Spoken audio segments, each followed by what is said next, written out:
Salut, je reviens pour vous faire mon point lecture que je devais vous faire il y a déjà longtemps.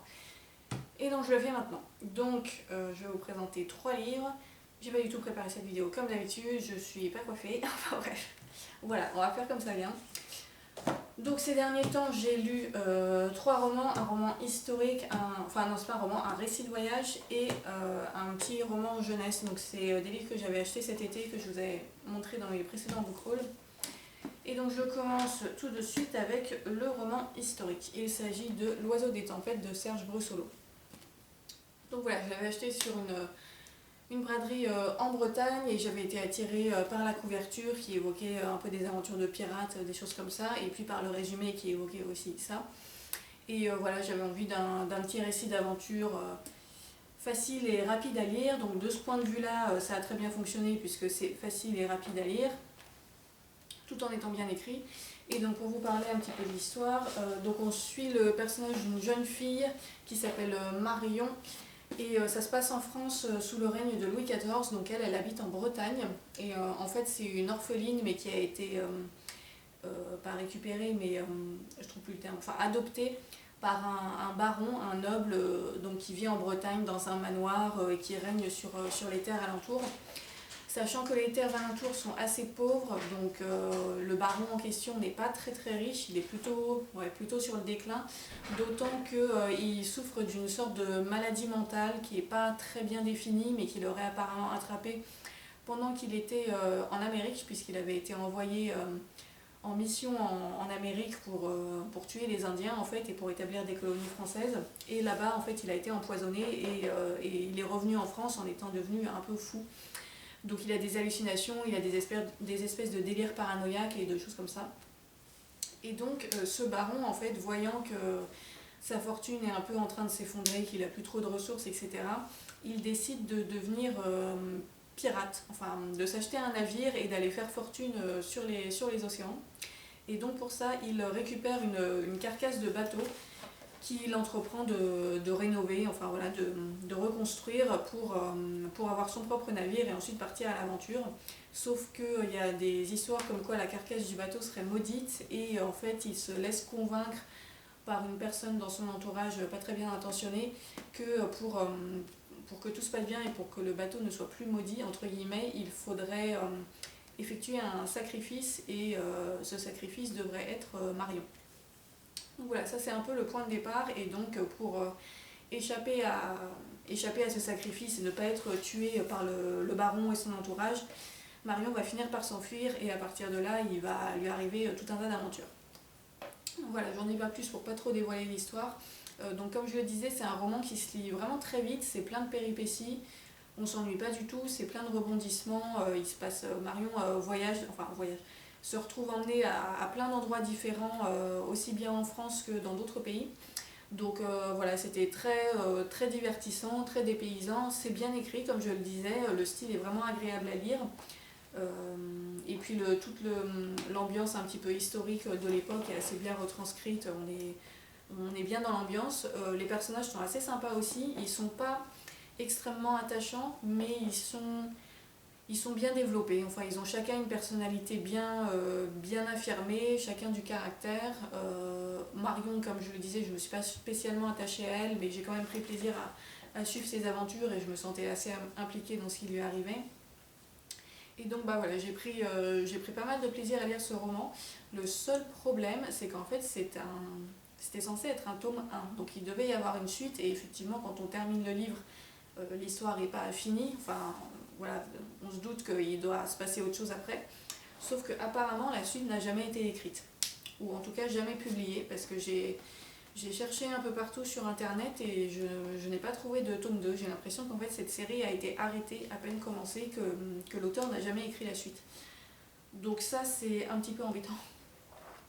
Voilà, c'est vraiment dommage parce que c'était une bonne lecture et j'aurais bien aimé lire la suite, mais bon bah du coup je pense que malheureusement ça va s'arrêter là. Du coup je sais pas, en fait ça m'embête un peu parce qu'en même temps ça a été une bonne lecture et c'est pas un livre que je déconseille, moi je l'ai bien aimé. Et en même temps je sais pas s'il faut que je conseille un livre qui semble ne pas avoir de suite et s'arrêter au milieu de l'histoire. Donc bon, En ce qui me concerne, je pense que je ne vais pas le garder dans ma bibliothèque, du coup. Voilà, ça a été un bon moment de divertissement qui a rempli son office, j'ai envie de dire, mais bon, bah, c'est dommage que ça se soit arrêté aussi brusquement, parce qu'il y avait du potentiel pour faire quelque chose de plutôt sympa, je pense. Alors si vous êtes au courant qu'il y a une suite et que je ne l'aurais pas trouvé, surtout dites-le moi. Mais ouais, je sais pas.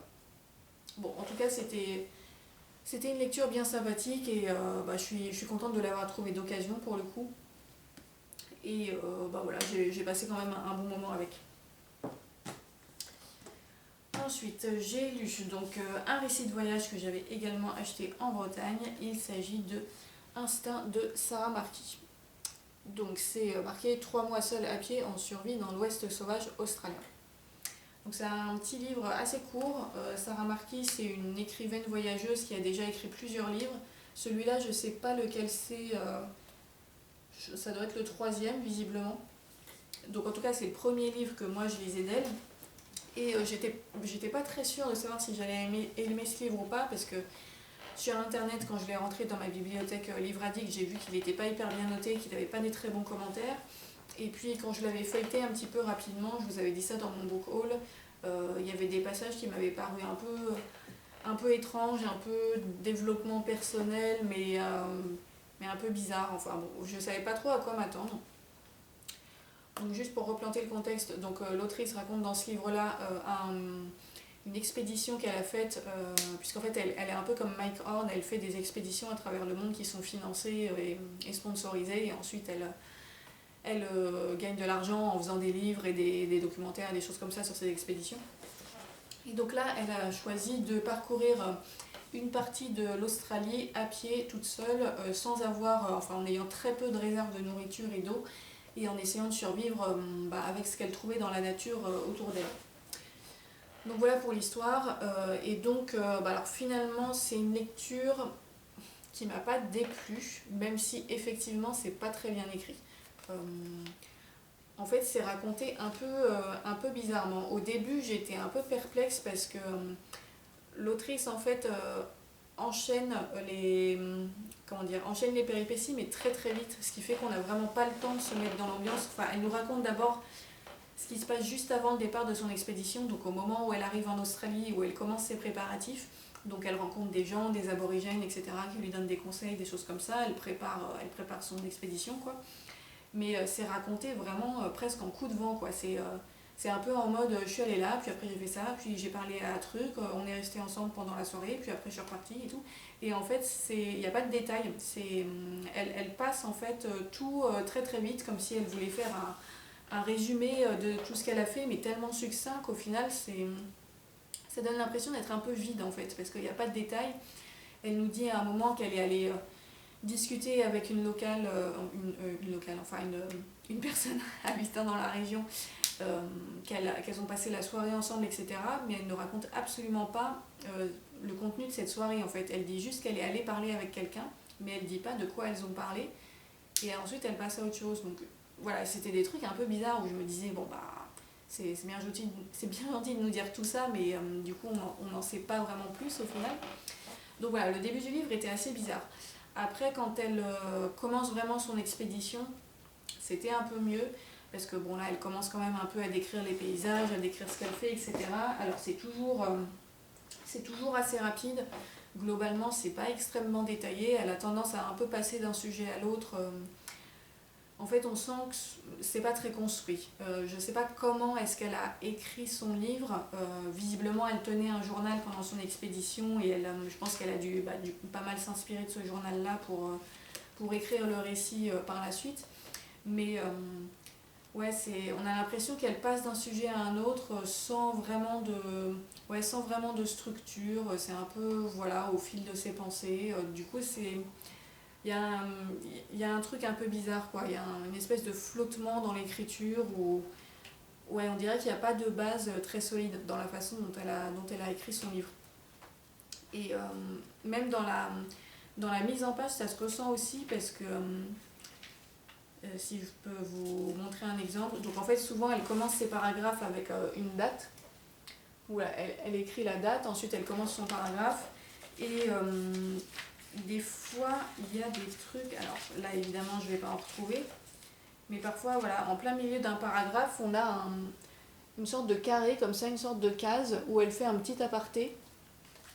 Alors, qui a quand même globalement un rapport avec ce qui est expliqué, mais qui tombe un peu comme un cheveu sur la soupe, quoi. C'est, voilà, je mets la date, je commence à raconter des trucs, oh, et puis là, tiens, je fais un encart pour parler d'un truc qui m'est revenu à l'esprit à ce moment-là, puis je reprends 4 jours plus tard sans avoir expliqué ce qui s'est passé entre-temps. Enfin, voilà, il y avait un côté un peu fouillis, un peu pas très réfléchi, en fait, dans la façon dont le livre était écrit. Donc du coup, c'était un peu étrange. Il y a aussi des espèces de sous-titres parfois en plein milieu d'un chapitre. Donc, bon, en soi, c'est pas très gênant, hein, ça rend pas la lecture incompréhensible. Mais voilà, ça donnait une impression un peu brouillon. Voilà, c'est le mot que je cherchais depuis tout à l'heure.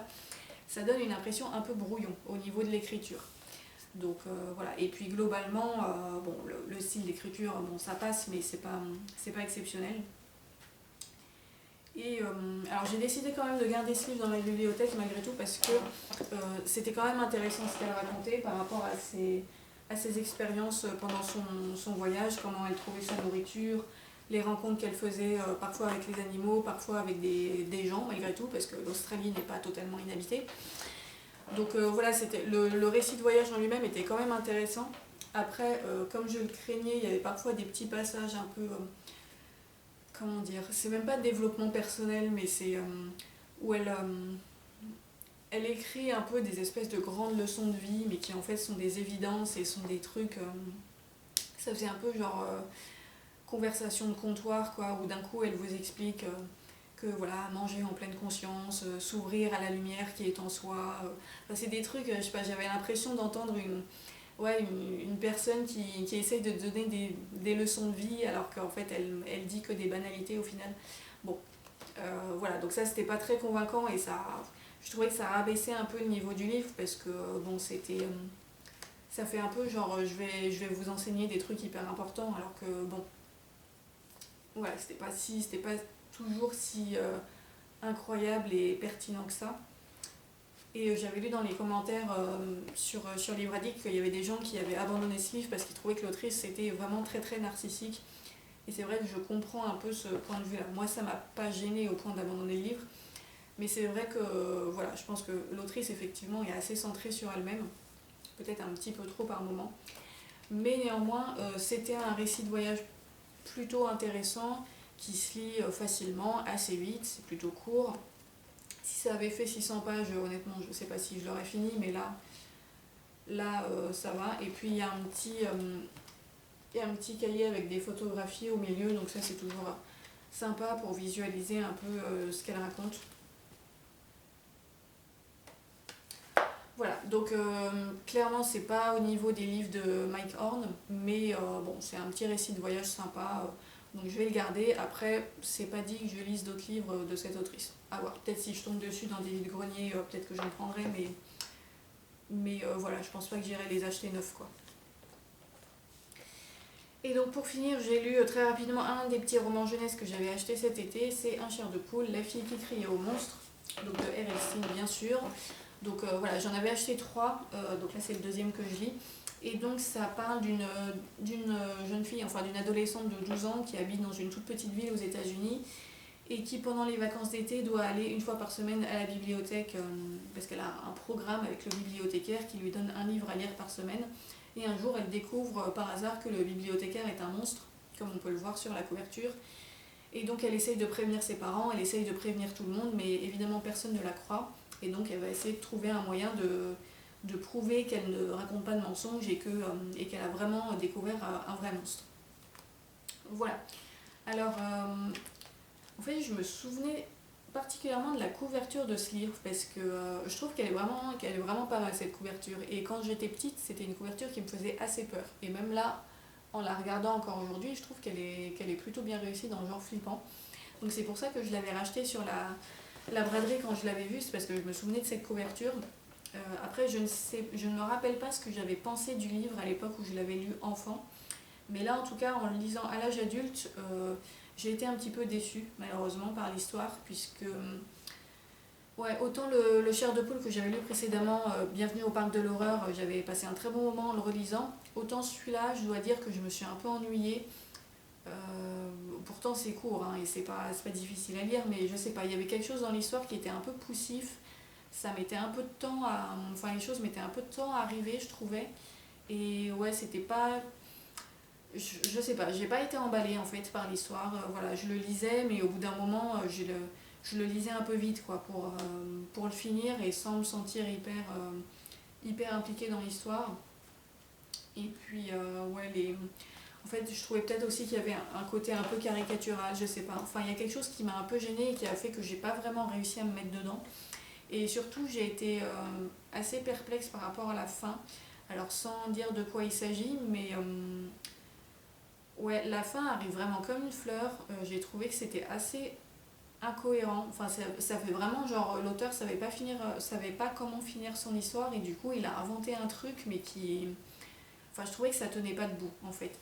Je voyais un peu quelle était l'intention, mais ouais, j'ai pas été convaincue. Je trouvais que ça arrivait trop brusquement, sans vraiment de raison, que c'était pas cohérent avec le reste de l'histoire. Et ouais, voilà, j'ai trouvé que la fin ne tenait pas debout, tout simplement. Donc voilà, c'est pas le meilleur des chairs de poule. Bon, je suis quand même contente de l'avoir relu, voilà.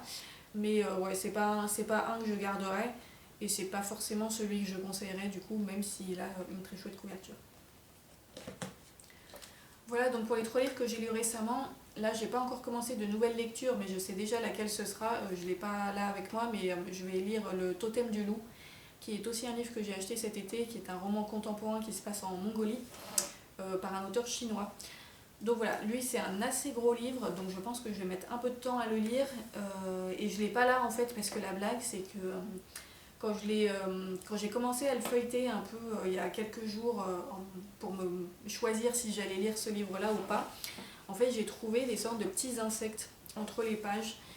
Et du coup je me suis dit, oh là là, ça se trouve le livre il a une infestation ou je ne sais pas quoi, comme je l'ai acheté sur un vide-grenier, je savais pas trop de quoi il sort, et c'était je savais pas trop d'où il sortait. Pardon, je parle très vite ce soir, donc je rate un peu mes mots des fois. Mais donc c'est le livre qui avait les pages qui se détachaient un peu. Et je me demande en fait si les pages ne se détachaient pas à cause des insectes, parce qu'il y en avait qui étaient un peu comme dans la tranche. Donc ce que j'ai fait, c'est que je ne sais absolument pas si c'est une bonne technique, mais je l'ai mis au frigo. Voilà, je l'ai laissé au frigo là depuis une semaine en espérant que ça tue les insectes. Et puis bah, voilà, quand j'aurai une inspiration pour lire, je le ressortirai et je verrai ce que ça donne. Mais donc du coup là je l'ai pas, parce que je veux le laisser au froid le plus longtemps possible au cas où. Voilà, et donc bah, je vous le présenterai du coup dans une prochaine vidéo.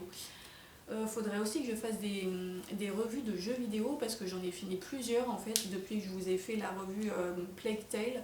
Mais ouais, j'ai eu un peu la flemme de m'en occuper parce que c'est des vidéos qui sont longues à faire vu que je fais du montage en insérant des images, etc.